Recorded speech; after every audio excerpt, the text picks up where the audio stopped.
bluntly, when Liz Truss is saying there aren't going to be any more handouts, there are. There simply are. If you look at what's coming, if you look at what's going to happen to energy bills, if you spend 5 seconds thinking through the political implications of people on low incomes not being able to heat their homes and all the rest of it, of course there are going to be handouts. The problem with tax cuts is that they, as Rishi Sunak has said, whilst they may be good for stimulating economic growth, they do not concentrate help where it is most needed, because low-income earners, by definition, are paying less tax than higher earners. Now, there's big problems with Rishi's proposals as well. You know, he's been in the Treasury too long, I think. He's never going to give money away when he can do an unpopular loan instead.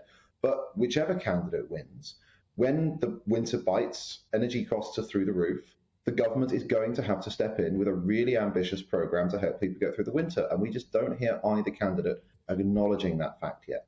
No. The other extraordinary thing, Sean, and I bank everything that Henry just said there and agree with all of it, is that Sunak simply isn't getting the credit that the likes of us who chat about this stuff all of the time would expect, because he has already offered billions. It'll be trickling through come October.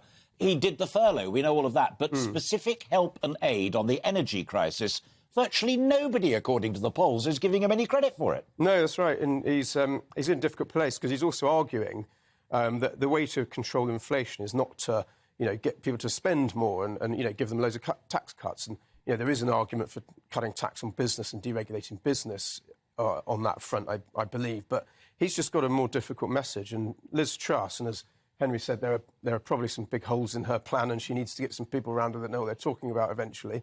But she's saying, I'm just going to cut taxes to help people. Now, 1% income tax cut costs, I think it's about 5 to 6 billion the last time I worked with the Treasury and looked at that. So, I mean, and how many percentage do you need really to notice it? It's going to be at least 10, I imagine, to help with your energy costs. You're talking 60, 70 billion just income tax. But you're not going to be able to do it. That means that actually the Sunak package back in the spring statement was worth 2.5p, nearly 3p off income tax. Yeah, exactly. Yeah. But people don't see it in those terms because they like the language of income tax. Yeah.